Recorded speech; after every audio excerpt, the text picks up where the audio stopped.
The words coming out of your mouth are exposing you, even when you think they're harmless. Right now, without meaning to, you are revealing how you see reality, how much control you believe you have, and who is really in charge inside you. Not through big speeches, but through everyday phrases you say automatically. One sentence can quietly lower your energy, another can change the atmosphere of a room. You've seen it happen. Someone speaks, and suddenly everything feels heavier or clearer. Nothing visible changed, yet something shifted. That shift didn't come from intelligence or charisma. It came from language. Here's the uncomfortable question most people never ask themselves. When you speak, is it awareness talking or habit? Because your words are not just describing your life. They're showing in real time who is steering it. There is a pattern running quietly beneath your everyday language, and once you see it, it's almost impossible to unsee. It doesn't announce itself. It doesn't sound dramatic or mystical. It hides inside the most ordinary phrases, the ones you've said for years without thinking. And yet, this pattern reveals something precise. Whether your mind is operating on awareness or on autopilot, listen closely to how people speak when they feel stuck, not just what they say, but how final their words sound. That's just how I am. Life doesn't work that way. It's always been like this.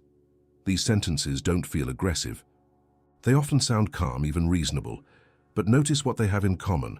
They close doors, they declare reality as finished, fixed, already decided. There is no space left inside them. A trapped mind speaks in conclusions. An awake mind speaks in observations. This is subtle but important. When someone says, "That's just how I am," they're not describing themselves. They're drawing a line around their identity and saying, nothing new gets in, no growth, no revision, no curiosity. The sentence functions like a wall, and most people don't realize they've built it themselves, one phrase at a time. An awake mind, on the other hand, rarely sounds absolute. It doesn't mean it's weak or uncertain. It means it stays in contact with reality as it unfolds. Instead of "that's just how I am," you'll hear something like, "I notice I tend to react this way," or "this is where I am right now. Do you feel the difference?" One is a prison, the other is a snapshot. The invisible pattern is not positivity versus negativity. That's a distraction. The real difference is rigidity versus presence. A trapped mind uses language to defend itself from change. It speaks as if life has already been settled, judged, and labeled. These words usually come loaded with the past. They recycle old explanations, inherited beliefs, family scripts, cultural assumptions, and the voice often sounds tired, resigned, as if speaking is just a way to confirm what's already expected. An awake mind uses language to stay in contact with what's actually happening, not what should be happening, not what always happens, what is happening now. That kind of speech feels alive. It has breath in it. It leaves room for surprise. You can hear this pattern clearly when challenges appear. A trapped mind says, "Here we go again." An awake mind might say, "This is uncomfortable." One sentence collapses time and repeats a story. The other stays in the present moment without turning it into destiny. And here's the part most people miss. The words don't just reveal the state of the mind, they reinforce it. When you speak in fixed language, your nervous system treats reality as closed. The body tightens, perception narrows. You stop seeing options, not because they aren't there, but because your language has already told you they're impossible. Over time, this becomes a loop. The mind feels trapped because it speaks trapped language, and it speaks trapped language because it feels trapped. This is why awareness doesn't begin with changing circumstances. It begins with noticing how final your sentences are. Pay attention to how often you use phrases that erase movement. Always, never, can't. That's life. People are just like that. These words create a psychological full stop. They end the conversation with reality. And when language ends the conversation, awareness shuts down. An awake mind keeps the conversation open. This doesn't mean constantly questioning everything or living in uncertainty. It means staying honest about what you actually know versus what you're assuming. A trapped mind confuses repetition with truth. An awake mind knows that repetition is often just habit wearing the costume of certainty. There's also an emotional tone attached to this pattern. Trapped language often carries a subtle heaviness, even when the content sounds neutral. Awake language feels lighter, not because life is easier, but because there is less resistance in the way reality is being met. You can hear it in the pacing, the softness, the willingness to pause. And here's something important. Many people think they are awake because they think differently. But awareness shows up first in speech, not thoughts. Thoughts can wander freely. Speech is where commitment happens. What you say out loud is what you're willing to stand behind. That's why listening to yourself speak is such a powerful mirror. Not to judge, not to correct immediately, just to notice. Are your words describing life, or are they closing it down? Are you naming experience, or are you defending an identity? The invisible pattern becomes visible the moment you stop trying to sound right and start listening for rigidity. And once you see it, something else becomes clear. Much of what comes out of your mouth isn't chosen in real time. It arrives already formed, already familiar, already approved by an old internal system that prefers safety over truth. That's where things get interesting, because if your language isn't fully conscious, then who exactly is doing the talking? And what part of you is actually in control when the words appear? There is an enemy hidden in your words, and the reason it's so powerful is because it doesn't feel like an enemy at all. It feels normal, familiar, efficient. It speaks quickly, fills the silence, and saves you the effort of thinking. This enemy is linguistic autopilot. Most of the time when you speak, you are not choosing your words, they are choosing you. They come out already packaged, already approved by repetition. You've said them so many times that they feel like truth, but in reality, they are just shortcuts, and shortcuts are useful when you're driving to the same place every day. They are dangerous when you're trying to change direction. Linguistic autopilot is the system that speaks before awareness arrives.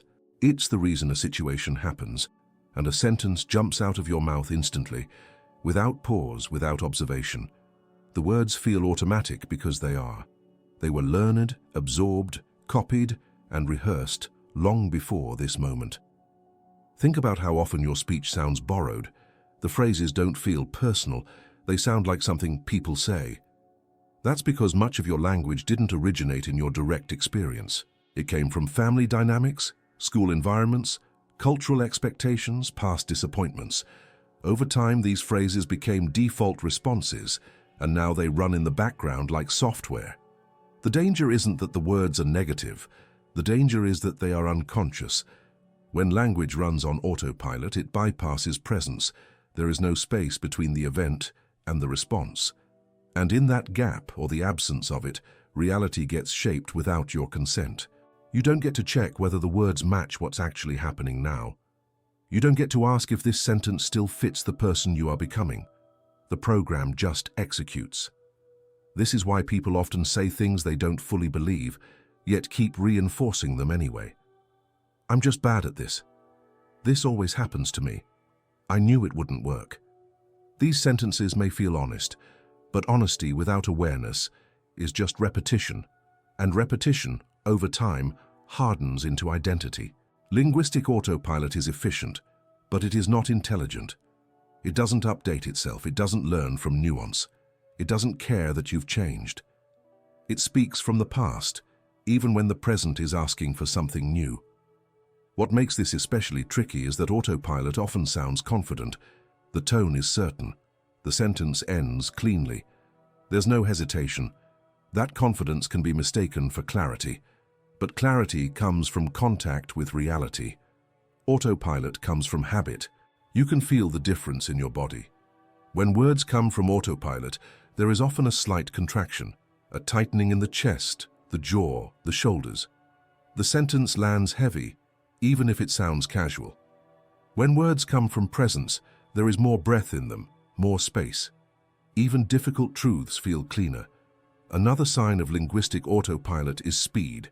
The faster the response, the more likely it's preloaded. Awareness takes a moment, not long, just enough to feel. Autopilot skips that moment entirely. It answers before you've actually arrived. And here's the uncomfortable part. Autopilot often protects something. It protects an old self-image. It protects familiar limitations. It protects you from the risk of seeing differently. If you pause and speak consciously, you might realize that the situation is not what you thought, and that realization comes with responsibility. So autopilot keeps things predictable. It uses language to maintain the status quo. This is why simply thinking positive doesn't work. You can replace one phrase with another, but if the system behind the speech remains unconscious, the old tone will sneak back in. The same doubts will reappear, just dressed in nicer words. The real shift begins when you start hearing the voice behind the words, not the content but the source. Is this sentence coming from direct perception or from a stored reaction? Is it responding to what's happening or repeating what has happened before? Most people never ask this question. They assume the voice that speaks is them. But it's often a mix of fear, conditioning, and emotional memory speaking through a mouth that feels familiar. And once you notice this, something subtle starts to happen. You realize that not every sentence deserves to be spoken. Not because it's wrong, but because it's outdated. It belongs to an earlier version of you that learned how to survive, not how to create. This awareness doesn't require silence all the time. It requires interruption. A small pause before the sentence completes itself. Just enough space to feel who is about to speak. Because if you slow down even slightly, you'll notice that some phrases don't actually come from choice. They come from reflex. And reflex is never in charge. It only reacts. Which brings us to a question that changes everything. When a sentence like "I can't" appears so quickly, so convincingly, so automatically, you have to wonder, who exactly is speaking in that moment? And is that voice truly the one you want steering your reality forward? The phrase "I can't" sounds simple, almost innocent. 2 short words, no drama, no explanation. And yet, when they appear, they carry an unusual weight. They stop movement instantly. They end exploration. They don't ask questions. They deliver a verdict. But here's the detail that changes everything. When "I can't" shows up, it is rarely your deepest self speaking. To understand this, you have to notice how fast the phrase arrives. It often appears before you've actually tested anything, before you've checked your energy, your resources, or the reality of the situation. It jumps in early, as if its job were to protect you from even looking. That speed is the clue. Conscious choice moves slower. Reflex speaks fast. So when you say "I can't," pause for a moment and ask, who inside you benefits from stopping right here? In many cases, the voice behind "I can't" belongs to a protective system, not an evil one, a tired one, a system that learned at some point that effort led to disappointment, that visibility led to criticism, that risk led to pain. Over time, this system became efficient at keeping you safe by keeping you small, and language became its favorite tool. Notice how "I can't" often feels factual, even when it's emotional. It pretends to be a description of reality, but it's usually describing a state. Low energy, fear, overwhelm, memory. Yet the sentence presents it as an absolute truth, as if the future had already been checked and confirmed. This is where identity gets tangled with reaction. There is a big difference between saying "I can't do this" and saying "something in me is resisting this right now." The first collapses everything into a fixed self. The second introduces awareness. It separates the observer from the reaction. And that separation is not philosophical, it's practical. It gives you room to breathe. Most people were never taught to distinguish between their conscious intention and their reactive system. So when a reaction speaks, it uses the word "I." It borrows your identity. It sounds official, but it's often just a part of you trying to avoid discomfort. This is why "I can't" often appears around moments of growth, new conversations, new responsibilities, new expressions of truth. The phrase doesn't show up because you are incapable. It shows up because something unfamiliar is asking for energy, and the system prefers what it already knows. If you listen carefully, "I can't" is rarely alone. It usually comes with a tone. Sometimes it's flat, sometimes defensive, sometimes tired. That tone tells you more than the words themselves. It reveals the emotional state of the speaker behind the sentence. And here's something subtle. The reactive system doesn't lie. It reports honestly from its level of capacity, but it speaks as if it were the highest authority. It doesn't say, "At my current level of fear, this feels like too much." It says, "I can't." End of discussion. The problem is not the limitation. The problem is mistaking a temporary state for a permanent self. When consciousness is present, language becomes more precise. Instead of "I can't," you might hear, "I don't know how yet," or "This feels challenging right now," or even, "I'm afraid of what might happen." These sentences don't weaken you. They clarify. They return control to awareness. A trapped mind uses "I can't" to avoid feeling. An awake mind uses language to stay in contact with feeling without being ruled by it. You can test this in your own body. The next time you say "I can't," notice what happens physically. There is often a drop in energy, a subtle collapse. The body believes the sentence immediately. Muscles relax in resignation, not in rest. The nervous system hears, "No action required, stand down." Words like this don't just describe reality, they instruct the body how to behave, and because the body responds so quickly, the mind takes that response as proof. "See, I really can't." The loop closes. Language creates sensation. Sensation confirms belief. Belief reinforces language. Breaking this loop doesn't require forcing yourself to say the opposite. That just creates internal conflict. It requires curiosity, a gentle questioning of authorship. Who is speaking right now? Is this the voice of possibility or the voice of protection? Is it responding to the present or to a memory? Once you ask that, something interesting happens. The sentence loses some of its authority. It becomes a signal rather than a command, fair message rather than a verdict. And when language shifts from verdict to message, a new kind of attention becomes possible. You start noticing how different words produce different internal states. Some tighten, some open, some drain, some energize, which leads to a realization that most people never make consciously. Words don't just express inner states, they generate them. At that point, it becomes impossible not to wonder what else your language is doing beneath the surface. If two words like "I can't" can alter your energy so quickly, what is the cumulative effect of everything you say throughout the day? And how might those words be shaping not just your inner world, but the field around you as well? Every word you speak does more than carry meaning. It carries energy, not in a poetic sense only, but in a physical, measurable way. The moment a word leaves your mouth, it interacts with your nervous system, your breath, your muscle tone, and the emotional field of the space you're in. You don't have to believe anything mystical for this to be true. You only have to pay attention. Think about how your body reacts when you hear certain words, not the definition of the word, but the sound and intention behind it. Some words make your shoulders drop. Others tighten your stomach. Some bring relief. Others create tension before you even process why. This reaction happens faster than thought. That speed tells you something important. Language is not just processed by the mind, it's felt by the body. When scientists measure brain activity, heart rhythm, or stress hormones, they consistently see changes based on verbal input. Calm, grounded speech tends to stabilize breathing and heart rate. Harsh or fearful language does the opposite. The body doesn't debate words. It responds to them immediately. This is what people mean, whether they know it or not, when they talk about a vibrational field. It's the sum of physiological and emotional signals being generated moment to moment. Your words are a major contributor to that field. They tune it like adjusting the tension on a string. What's important here is not whether a word is positive or negative, but whether it creates coherence or noise. Coherent language aligns breath, emotion, and attention. Noisy language fragments them. You can feel this when someone speaks in a way that doesn't match what they feel. The words may sound fine, but something feels off.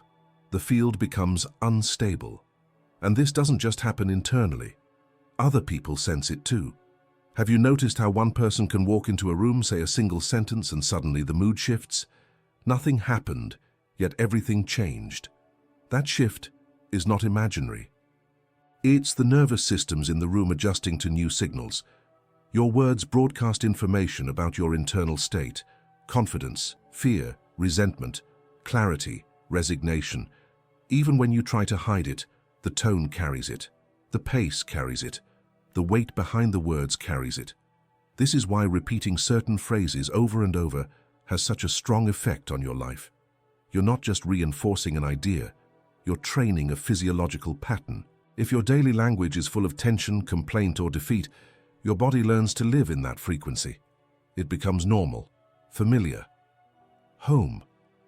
Over time, that internal field influences how you perceive opportunities, how you interpret neutral events, and how others respond to you, not because the universe is judging you, but because perception follows state. When the field is tight, attention narrows. When it's open, attention expands. This is measurable in simple ways. When people shift their language from rigid to observational, stress markers often decrease. When speech becomes slower and more intentional, the body tends to follow. Breath deepens, muscles soften, decisions change. These are not beliefs, they are patterns. And yet most people use speech without realizing they are constantly tuning their own internal environment. They speak as if words were harmless labels instead of active signals. They describe chaos out loud, replay it verbally, and then wonder why it keeps showing up. Because words don't just reflect experience, they stabilize it. When you describe something as always a mess, your system treats that mess as a fixed feature of reality. It stops looking for variation. It stops noticing exceptions. The field settles into resignation, and from that state, actions become limited. Choices shrink. Not because there were no other options, but because the signal told the system not to look.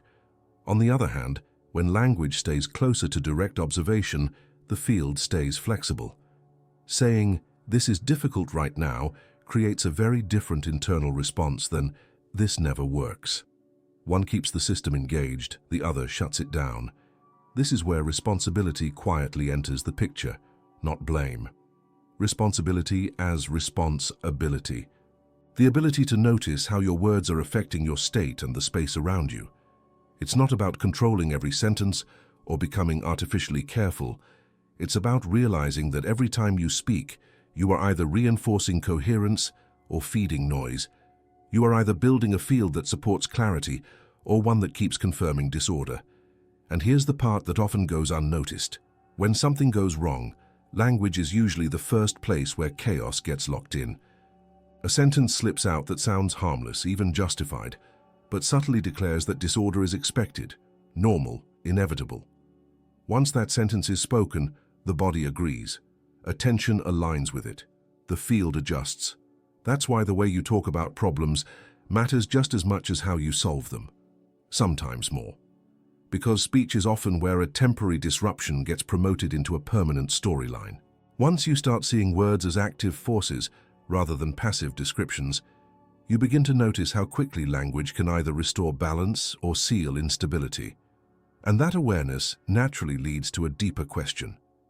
If words have this much influence, what happens when we use them without noticing, to repeatedly confirm that chaos is in charge? There is a mistake people make every day, quietly, without noticing it. It doesn't feel like a mistake. It feels like honesty, like realism, like simply saying what happened. But this mistake has consequences because it turns speech into a stamp of approval for disorder. This is the silent habit of using words to confirm chaos. Something goes wrong, and the sentence appears almost instantly. "Of course this happened. That's my luck. I knew it would fall apart." These phrases don't sound dramatic.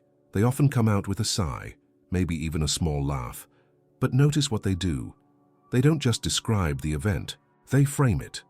They tell your nervous system, this is the dominant pattern. This is what we expect. This is how reality works.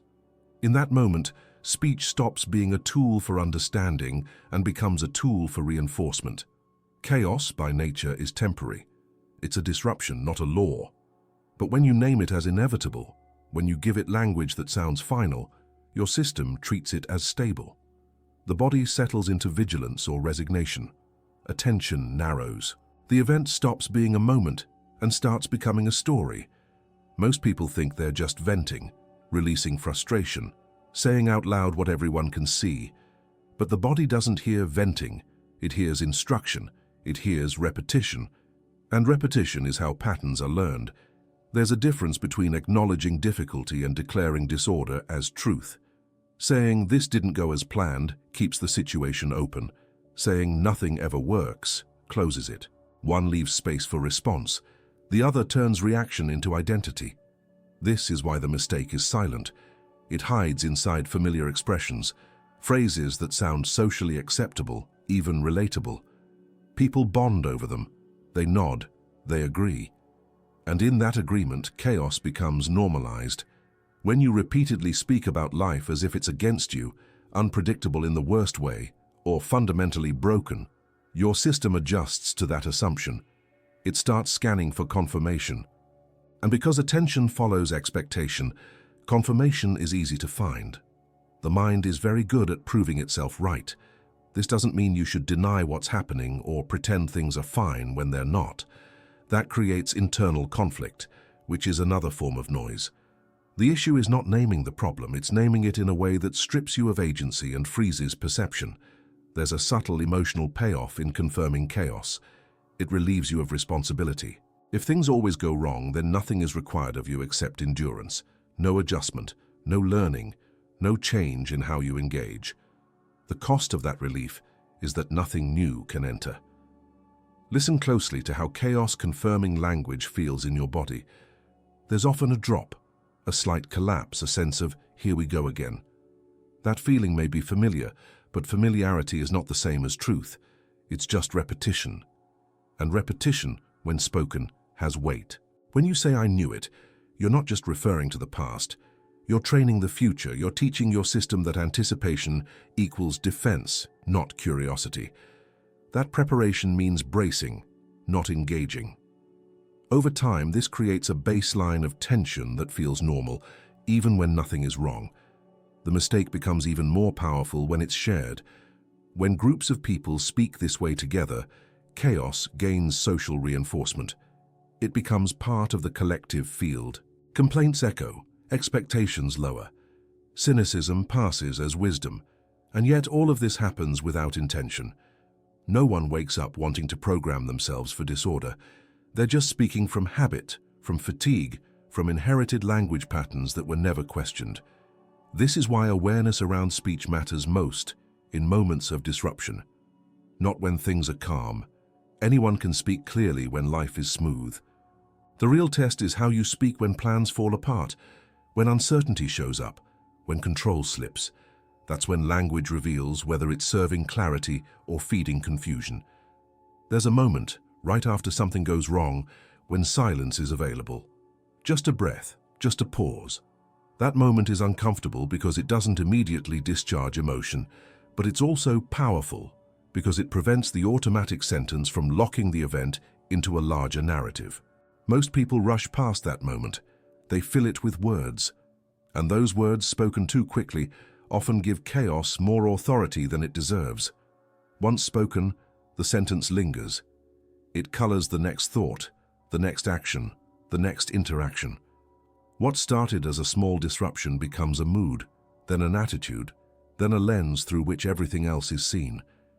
This is why the mistake is not loud or dramatic. It's quiet, routine, almost invisible. It lives in the gap between what happened and how you talk about it. And when you begin to notice that gap, another possibility emerges. The possibility that not every moment needs to be named immediately, that not every reaction needs a sentence, that sometimes the most stabilizing response is not a better explanation, but the absence of one. Which leads to something most people misunderstand entirely. Silence is not weakness. It's not avoidance. In many cases, it's the only space where awareness can step back in and regain authorship. Most people think silence is empty, an absence, a gap where nothing is happening. But silence is not nothing. Silence is active. It is doing something the moment you allow it. And what it does more than any rushed sentence ever could is return authorship back to you. When you don't speak right away, something subtle shifts. The automatic system loses its grip. The reflex that was about to fill the space hesitates, and in that hesitation, awareness has room to step forward. Silence is not passive. It interrupts patterns. Notice how uncomfortable silence can feel at first. The body wants to discharge energy. The mind wants to explain, justify, label. Words rush to the surface not because they are needed, but because they are familiar. Silence removes that comfort. It exposes what's actually happening inside you before it gets packaged into language. This is why silence has always been misunderstood. From the outside, it looks like withdrawal. From the inside, it's engagement at a deeper level. When you remain silent, you are not avoiding reality. You are meeting it without distortion. Silence allows sensation to complete itself. Emotions rise, move, and settle without being turned into stories. Thoughts appear and pass without becoming declarations. The nervous system recalibrates. Breathing changes. Muscles soften. All of this happens before a single word is chosen. That's why silence is not neutral. It actively changes the internal field. When you speak too quickly, language often reflects your most reactive layer. When you pause, speech has to pass through awareness first. It gets filtered, not censored but refined. The words that survive silence tend to be fewer, clearer, and more aligned with what's actually true.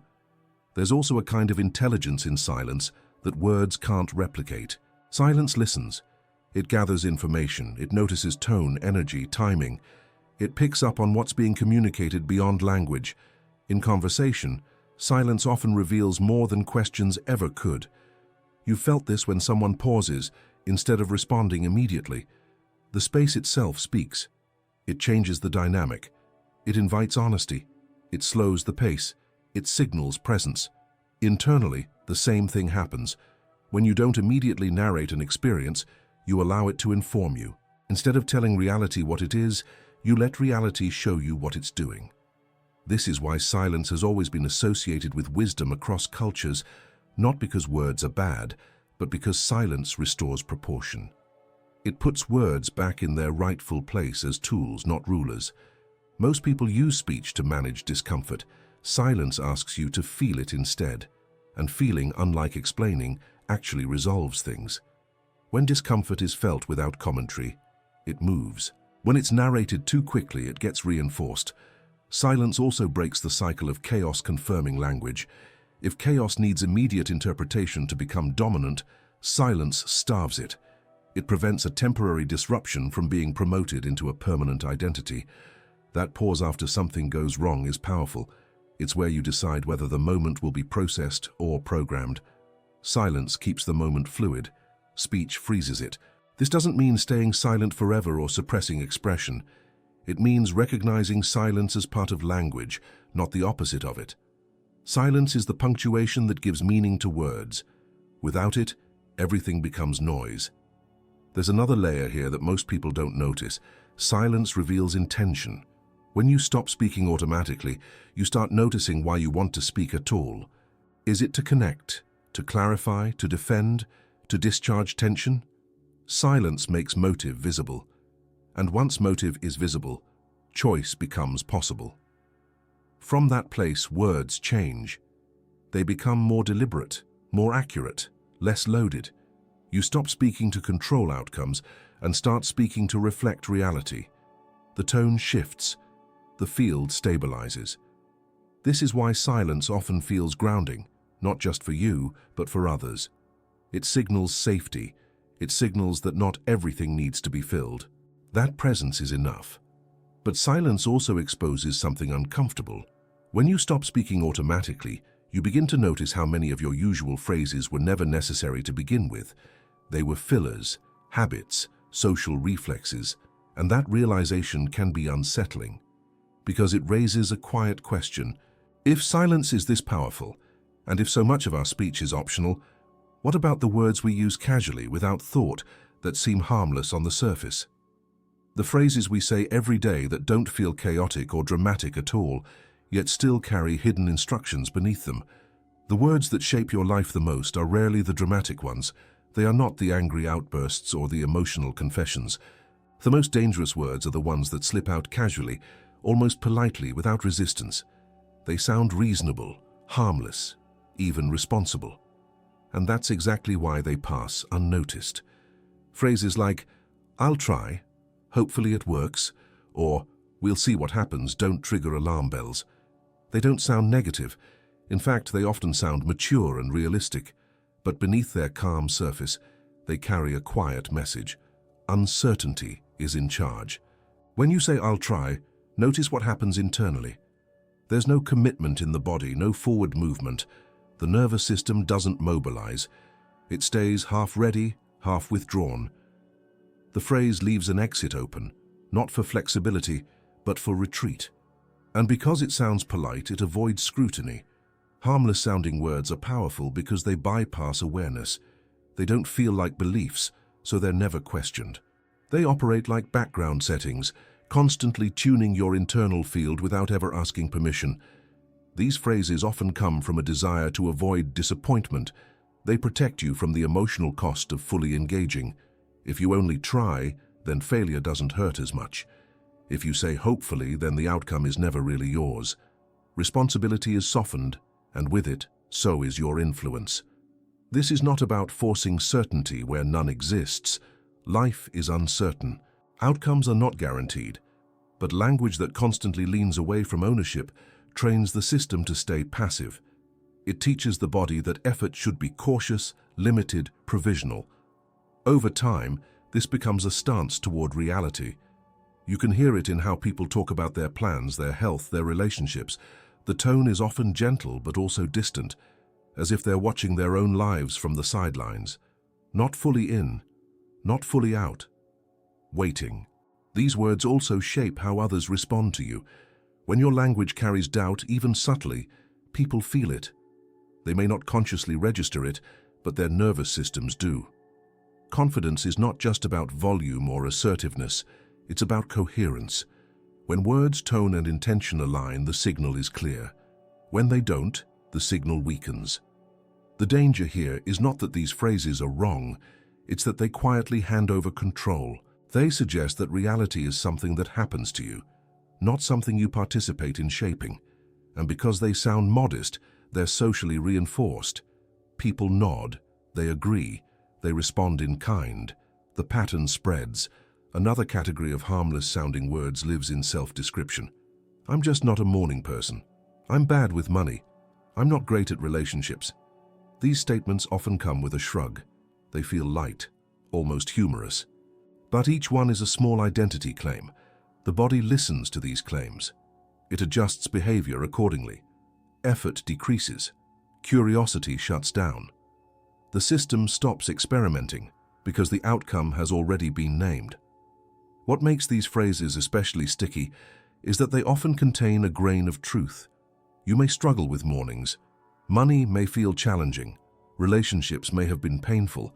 But when you turn a pattern into an identity, you freeze it. You stop relating to it as something that can evolve. Harmless words become harmful when they remove motion. Most people don't realize how often they speak in ways that dilute their own agency, not dramatically, gently, softly, politely. And because there's no emotional charge, awareness never shows up to question it. This is where silence again becomes a teacher. When you pause before saying these phrases, you may feel a slight discomfort, a sense that something else wants to be said, but isn't fully formed yet. That something often carries more honesty, but also more responsibility. Choosing different words doesn't mean pretending to be confident when you're not. It means aligning language with presence instead of habit. Saying "I'm learning" instead of "I'm bad at this." Saying "I'm willing to engage" instead of "I'll try." These shifts are not cosmetic. They change how the body prepares for action. And preparation matters more than outcome. Once you begin to notice these seemingly harmless phrases, you start hearing them everywhere, in yourself, in others, in the culture. You see how entire lives are shaped not by trauma or failure, but by small, repeated statements that quietly lower the ceiling of what feels possible. At that point, language stops feeling neutral. It starts to look like a steering mechanism, and that realization naturally leads to a deeper understanding. If these small, gentle phrases can influence direction so consistently, then whoever is unconsciously choosing your words is also choosing where you're headed. Which raises a question that can no longer be ignored. If your speech is not fully observed, who is actually steering your direction through it? Direction is rarely chosen in one dramatic moment. It's chosen gradually, quietly, through thousands of small adjustments that feel insignificant at the time. And one of the most powerful of those adjustments is speech, because whoever controls your speech over time controls where you're going. This doesn't happen through force. It happens through habit. Language sets the tone for how you interpret events, how you frame choices, and how much energy you bring into action. If your words are being selected by old patterns, then your future is being shaped by the past, even if you believe you're moving forward. Think about direction as something internal before it becomes external. Before a decision is made, before a step is taken, there is a sentence forming. Sometimes it's spoken out loud. Sometimes it's whispered internally. That sentence carries an assumption, and assumptions act like invisible steering wheels. If your language assumes limitation, direction bends toward caution. If it assumes conflict, direction bends toward defense. If it assumes chaos, direction bends toward bracing. You don't need to consciously choose these paths. Your speech chooses them for you. This is why people can sincerely want change, yet keep moving in the same patterns. Their intentions are new, but their language is old, and language has more authority than desire, because it's repeated, it's embodied, it's believed. When speech is unconscious, it reflects whatever system is loudest inside you. Fear, conditioning, fatigue, social expectation. That system doesn't care about your long-term vision. It cares about immediate comfort and predictability, so it speaks in ways that keep things familiar. Over time, those familiar words build familiar outcomes. This is also why observing your speech is more effective than trying to control your thoughts. Thoughts are fleeting. Speech is commitment. Once something is spoken, it enters the environment. The body hears it. Other people hear it. The nervous system organizes around it. You can feel this when you say something aligned versus something habitual. Aligned speech feels grounding, even if it's challenging. Habitual speech often feels slightly hollow, like you've repeated something without fully being there. Direction is shaped by that difference. When you start listening to yourself, you may notice that many of your sentences are not responses to the present moment. They are echoes. They come from old experiences, old disappointments, old identities. Yet they're being used to navigate new terrain. That mismatch creates friction. You try to move forward using outdated maps. Control of speech doesn't mean micromanaging every word. It means knowing who is speaking through you. Is it awareness or is it reflex? Is it curiosity or is it protection? Is it grounded in what you're seeing now or in what once hurt? The moment you ask that, speech slows down. Not artificially, naturally, because awareness introduces a pause. And in that pause, direction becomes visible. This is where agency quietly returns. You realize you don't have to follow every sentence that appears. You don't have to let every reaction become a declaration. You can choose to let some words pass without voicing them. And that choice, repeated, changes trajectory. It also changes how life responds to you. People sense when your words come from presence. Conversations shift. Boundaries become clearer. Requests become cleaner. Conflicts lose some of their charge. Not because you're trying to control outcomes, but because the signal you're sending is coherent. Coherence is directional. It organizes experience. When speech is fragmented, direction is scattered. When speech is observed, direction aligns. You stop leaking energy through unnecessary explanations, apologies, or self-undermining comments. That energy becomes available for action. This is not about becoming rigid or overly careful. In fact, observed speech often becomes simpler. Fewer words, more precision, more silence when silence is needed. And as speech changes, so does your relationship with uncertainty. Instead of narrating it as threat, you begin to treat it as information. That shift alone alters direction because it keeps you engaged rather than withdrawn. At this point, it becomes clear that language is not just expression, it's navigation. Once you see that, another realization naturally follows. If speech can steer your direction without your awareness, then it can also be used deliberately, as a kind of tool, not for control or manipulation, but for alignment, for accessing different levels of attention and intention. which leads to a deeper understanding of what language really is.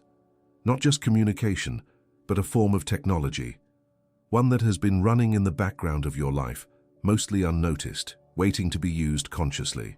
At some point, if you've been paying attention, a quiet realization starts to form. Language is not just something you use to describe your life. It's something that actively shapes how life unfolds for you. Not symbolically, not metaphorically, functionally. This is the revelation. Your language is a kind of spiritual technology. Technology doesn't have to be mechanical. At its core, technology is any tool that extends human capability. Language does exactly that. It extends perception, organizes attention, and directs energy. The spiritual part comes from what it works on. Not machines, but consciousness itself. Every sentence you speak adjusts your inner orientation. It tells your system what to focus on, what to ignore, what to prepare for, and what to expect. Over time, these adjustments compound. Just like small changes in code alter how a program runs, small changes in language alter how your life flows. What makes this a revelation is that most people use this technology unconsciously. They inherited the software. They never questioned the default settings. So language runs them, instead of the other way around. When you start to see language as technology, you stop arguing about whether words really matter. You see that they do because they produce results. They change how you feel, how you act, and how you relate. They influence timing, tone, and direction. That's what technology does. It creates effects. Spiritual traditions have always understood this, even if they use different terms. Mantras, prayers, vows, chants. These were not just symbolic rituals. They were structured uses of language designed to stabilize attention and shape inner states. Modern life stripped away the context but kept the mechanism. We still repeat phrases daily. We just don't choose them consciously. And repetition is power. The words you repeat become familiar. Familiar becomes believable. Believable becomes embodied. Embodied becomes behavior. Behavior becomes outcome. This chain doesn't require belief in anything supernatural. It requires only consistency. Seeing language this way changes your relationship with speech. You stop speaking just to fill space. You stop narrating everything. You become more interested in impact than expression. Not in controlling others, but in staying aligned with yourself. A technology is most effective when it's used intentionally. When it's not, it still works, but the results are random. That's how most people experience their lives. Random reactions, inconsistent energy, unclear direction. Not because life is chaotic by nature, but because the tools shaping their perception are being used without awareness. Once you recognize language as a tool of consciousness, you begin to treat it differently. You notice which words expand your sense of possibility and which ones shrink it. You notice which phrases calm your system and which ones agitate it. You notice how different language produces different internal climates. This isn't about finding perfect words, it's about congruence. Words that match your actual experience instead of masking it. When language matches reality, the system relaxes. When it doesn't, tension builds. That relaxation is not laziness, it's efficiency. Energy stops being wasted on internal contradiction. Another aspect of this technology is timing. Saying the right thing at the wrong time can disrupt coherence. Knowing when not to speak is just as important as knowing what to say. Silence, in this sense, is part of the system. It resets the interface. It clears noise. This is why conscious language often becomes simpler over time. Fewer words, more accuracy, less commentary, more presence. You don't need to constantly explain yourself when your speech is aligned. And alignment is the real power here. When your words align with your perception, your intention, and your actions, you create a stable signal. That stability is felt internally and externally. People trust it. The body trusts it. Decisions flow from it. Language used this way doesn't force reality. It cooperates with it. It keeps you responsive instead of reactive. It helps you move with what's happening instead of against it. And once you've touched this level of awareness, it becomes impossible to go back to casual speech without noticing its effects. You hear the difference between words that generate clarity and words that generate confusion. You feel the shift immediately. That's when curiosity naturally turns outward again. If language can shape inner reality so reliably, what happens when it's applied consistently in daily life? Not in theory, but in practice. How quickly does reality respond when speech changes? And what kinds of feedback start showing up when this technology is used, even in small ways? When speech changes, reality doesn't wait for permission. It responds, often faster than people expect, not because the world suddenly becomes magical, but because perception, behavior, and timing shift at the same time. What feels like an external response is usually the result of an internal adjustment finally becoming visible. This is why people are surprised when small changes in how they speak produce noticeable effects. Not years later, sometimes days, sometimes hours. They didn't manifest something out of thin air. They stopped sending mixed signals. When your language changes, your nervous system changes with it. And when the nervous system changes, your choices change. You notice different details. You respond instead of react. You pause instead of filling space. Those small shifts alter how situations unfold. Think about a conversation where you usually defend yourself. If your speech shifts from explanation to clarity, the dynamic changes immediately. The other person feels it, not intellectually, somatically. The tone shifts. The tension drops or sharpens depending on what's true. Reality responds because the signal has changed. This happens in work, relationships, and even internal dialogue. Someone stops saying, "This always happens to me," and starts saying, "This is what's happening right now." That small shift keeps the situation open. Solutions appear not because they were summoned, but because the mind is no longer collapsed into conclusion. People often call these moments synchronicities, things lining up, unexpected openings, helpful responses. But if you look closely, many of these moments are simply the result of coherence. When words, tone, and intention align, actions become cleaner. Others respond more clearly. Opportunities that were always present become visible. The speed of response can feel surprising because most people underestimate how much friction their language was creating. They were pushing forward while verbally pulling back, committing while hedging, asking while apologizing. Once that contradiction dissolves, momentum returns. There's also a feedback loop that begins to form. When you notice that speaking differently produces different outcomes, awareness sharpens. You become more attentive to how you phrase things, not obsessively, but curiously.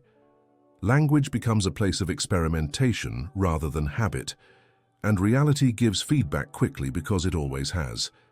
You're just listening now. Someone changes how they speak about their health, not with denial, but with presence, less dramatizing, more observation. Their relationship to their body shifts. They notice signals earlier. They respond sooner. Symptoms don't magically disappear, but the trajectory changes. Someone changes how they speak about money, fewer identity claims, less fatalism, more accuracy. They stop narrating lack and start tracking reality. Decisions improve. Conversations become clearer. The external situation begins to reflect that clarity. What's important here is that the response is proportional. Small shifts in speech create small but meaningful shifts in experience. Over time, those accumulate. This is not about instant transformation. It's about removing resistance that was never necessary. Another reason reality responds quickly is because other people are part of it. When your language changes, people sense it. They hear the difference in commitment, presence, and boundaries. They adjust unconsciously. They trust more or push back less. They engage differently. Even silence plays a role here. When you stop explaining yourself excessively, others fill the space with more respect. When you stop narrating chaos, situations de-escalate faster. These responses are not mystical, they are relational. Internally, the response is just as immediate. When you stop using language that drains you, energy returns, not as excitement, but as steadiness. Decisions feel simpler. You waste less time arguing with yourself. That steadiness translates into action. People often think change requires effort, discipline, or force. Sometimes it does, but often it requires subtraction. Removing the words that weaken your signal. Removing the phrases that keep you divided against yourself. Reality responds to clarity because clarity is efficient. This doesn't mean everything suddenly goes your way. Challenges still appear, uncertainty remains, but your relationship to them changes. You stop sealing moments into identities. You stop predicting failure out loud. You stay closer to what's actually happening. And that closeness matters, because when you're close to reality, you can respond to it. When you're narrating it from a distance, you can't. As people begin to notice these responses, a deeper sense of responsibility emerges. Not heavy, not moral, practical. You realize that speech is not just expression, it's participation. Every sentence is a way of entering the moment. At that point, the question is no longer whether words matter, it's whether you're willing to observe them consistently. Because once you've seen how quickly reality answers a change in language, it becomes clear that observation itself is the real practice. And the next sentence you speak is always the first place where that practice begins. Speak like someone who knows they are not a passenger in their own life. This doesn't mean speaking louder, smarter, or more confidently than others. It means speaking with presence, with awareness of what your words are doing to you while you say them. Every sentence is either handing control to old patterns or reclaiming it, quietly, in real time. You don't need new beliefs. You don't need to fix yourself. You only need to notice. Notice when your words close reality and when they leave it open. Notice when they drain you and when they steady you. That noticing alone changes the direction. Command of reality doesn't come from forcing outcomes. It comes from coherence, from letting your language reflect what you see now, not what once limited you. The next sentence you speak is already shaping what comes next. If you stayed until here, write this phrase in the comments so I know you reached the end. I choose my words with awareness. And if this resonated with you, watch one of the videos appearing on the screen now. They go deeper into this same practice. If you want more content like this, that's where to continue.